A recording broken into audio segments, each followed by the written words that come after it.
Bonjour madame. Bonjour. On vous rencontre dans le cadre des élections régionales qui auront lieu les 6 et 13 décembre prochains.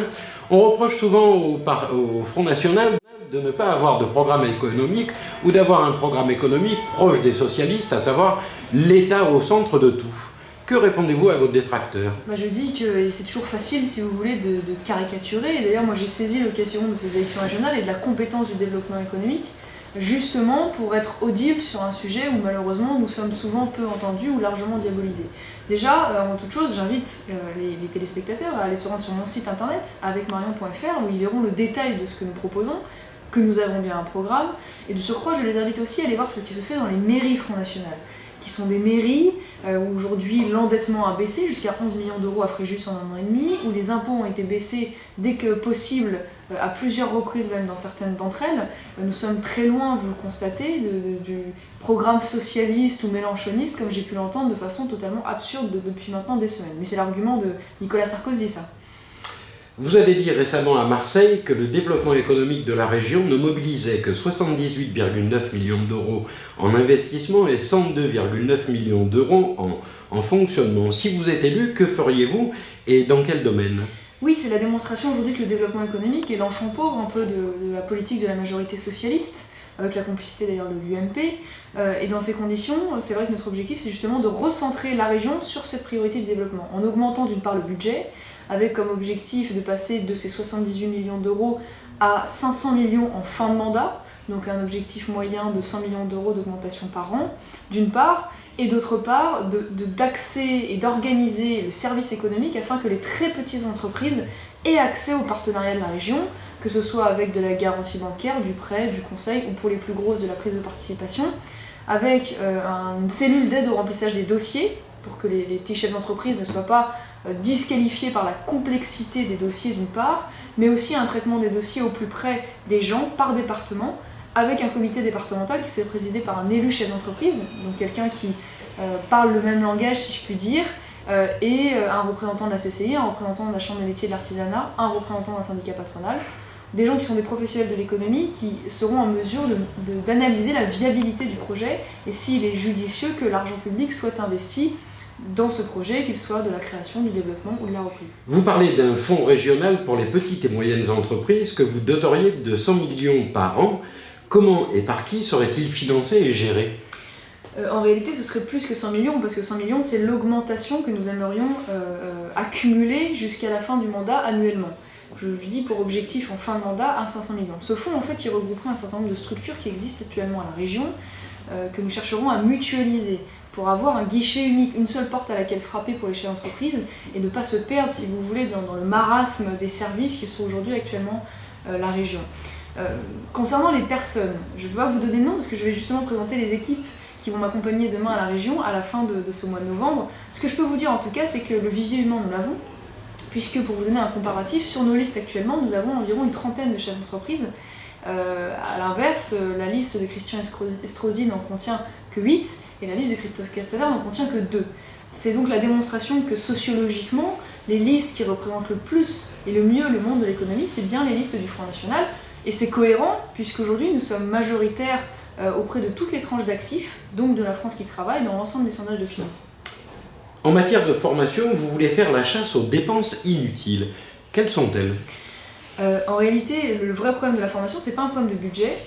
Ils ont de la chance d'ailleurs, puisque dans d'autres services, malheureusement, il y a des budgets très contraints. C'est un problème d'adéquation entre les besoins de l'entreprise, des entreprises, et l'offre de formation. Puisqu'aujourd'hui, en PACA, nous avons 24 000 emplois non pourvus, et en parallèle, une région dont le taux de chômage est supérieur à la moyenne nationale. Donc, comment réaliser au mieux cette adéquation ? C'est en modifiant sensiblement la composition et le rôle de l'Observatoire régional des métiers, qui donc rendrait annuellement, par département et par bassin d'emploi, une étude en mois de septembre afin d'analyser justement les métiers en besoin et en vue de la signature des contrats au mois de décembre. L'objectif c'est d'être aussi plus réactif et donc de ne pas faire des contrats de 5 ans avec les CFA mais de 3 ans en vue de mieux anticiper l'évolution des métiers et donc de faire aussi un véritable contrôle, comme c'est trop peu fait malheureusement aujourd'hui, sur la véritable effectivité et qualité des formations. Parce qu'aujourd'hui, des formations continuent d'être proposées alors qu'il n'y a pas de métier à la clé, ou qu'il n'y a pas de besoin de formation pour cela, ou alors des formations qui ne sont pas satisfaisantes en matière de qualité et qui fait que le taux d'employabilité suite à cela n'est pas satisfaisant. Donc là, c'est vraiment une question de maillon, de réorientation du budget plutôt qu'un besoin d'augmentation de budget. J'ai lu dans un article que vous vouliez favoriser les TPE et les PME régionales selon des critères sociaux et environnementaux. Mais quels sont ces critères ? Oui, en fait, c'est tout le sujet du patriotisme économique. C'est-à-dire de faire en sorte que les marchés publics puissent, en fonction de leur rédaction, par le moyen de leur rédaction, tout en respectant bien sûr le code des marchés publics, favoriser prioritairement nos entreprises locales. C'est vrai par exemple pour la filière du bâtiment, dans le cadre de la rénovation des bâtiments nous avons la responsabilité, c'est vrai pour nos producteurs locaux, nos agriculteurs avec les cantines scolaires des lycées, ou simplement les fournitures administratives de la région. Et donc le moyen de ne pas faire du prix la seule variable d'ajustement, c'est de mettre en place ces clauses sociales et environnementales. Ça peut être par exemple le bilan carbone ou le bilan emploi. C'est des choses qui marchent très bien et qui font que le prix n'est pas le seul critère décisif et que donc ne sont pas toujours les grands groupes internationaux qui ne sous-traitent pas nécessairement avec des entreprises locales, qui parfois même travaillent avec des travailleurs détachés, qui remportent systématiquement les marchés. C'est à la fois une logique économique et presque une logique morale en période de chômage de masse. À Bandol, je vous ai entendu tirer à boulet rouge contre le traité transatlantique, le bien nommé TAFTA, ce qui vous fait un autre point commun avec les disciples de Mélenchon. Comment expliquez-vous votre position ? Oui, mais moi j'ai pas de complexe. Si vous voulez, c'est eux qui sont complexés éventuellement à l'occasion d'avoir parfois des analyses communes. Mais le problème, c'est que moi je reproche à M. Mélenchon un problème de cohérence. Parce que ce qu'il dénonce aujourd'hui avec le TAFTA, à savoir le traité de libre-échange avec les États-Unis, donc la suppression des frontières économiques, eh bien il ne trouve pas à le redire dans le cadre du marché commun européen. Alors que nous dénonçons justement cette suppression des frontières économiques parce que nous constatons, alors même qu'on nous avait fait très nombreuses promesses sur le marché commun européen en disant que ça allait créer de l'emploi, créer de la richesse, la vérité aujourd'hui c'est que c'est une des zones de croissance les plus faibles du monde parce que nous sommes mis en concurrence avec des pays où les coûts sociaux, environnementaux, sanitaires sont largement inférieurs aux nôtres. Et ça là va s'amplifier encore avec le traité de libre-échange avec les États-Unis, puisque nous allons voir la super industrie agroalimentaire américaine venir en concurrence frontale avec notre agriculture qui est déjà mise à mal. Sans parler du fait que dans ce traité, les Américains cherchent à mettre à mal également nos AOP et nos IGP, mais aussi à mettre en place un arbitrage privé, une juridiction d'arbitrage privé dans lesquelles les États pourront être traînés par les groupes multinationaux qui trouveraient que telle ou telle législation met à mal leur compétitivité. Ça existe déjà dans d'autres pays, c'est absolument terrifiant. Et des pays comme le Canada, par exemple, se sont parfois à plusieurs reprises fait sanctionner à hauteur de plusieurs millions d'euros parce que tel grand groupe avait décrété que la législation sociale, sanitaire ou environnementale ne lui sied pas et mettait à mal sa compétitivité. Une dernière question, si vous le permettez, une question qui s'adresse à la parlementaire. Le 20 août dernier, l'État a pris une ordonnance qui donne la possibilité aux banques qui se trouveraient en cas de difficulté de puiser dans nos comptes pour répondre à une directive européenne. Quelle est votre position sur ce sujet ? Je suis scandalisée, évidemment, et on doit dire que l'été est toujours propice à faire passer des mesures scandaleuses dans la torpeur des vacances scolaires.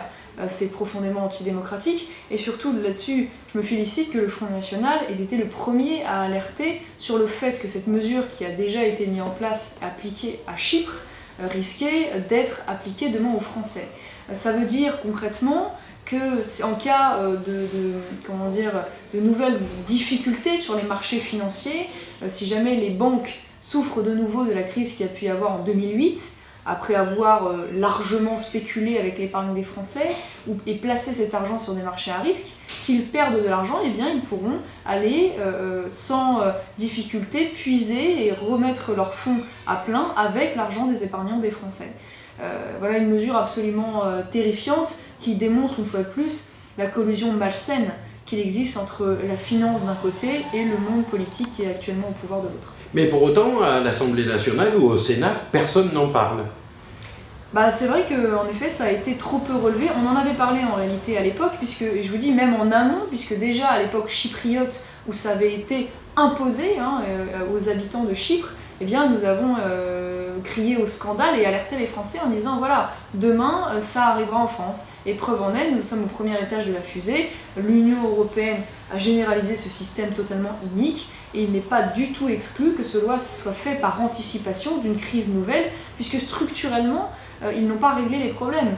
Et en particulier, le gouvernement socialiste qui avait promis de séparer les banques d'affaires et les banques de dépôt, donc d'empêcher les banques de spéculer sur les marchés à risque avec l'argent des épargnants, eh bien n'a pas mis en place cette réforme. La réforme qui a été votée, en réalité, était une réforme complètement bidon, et donc dans ces conditions, eh bien, ils anticipent voilà, le futur mauvais comportement des banques. Madame, je vous remercie. Merci.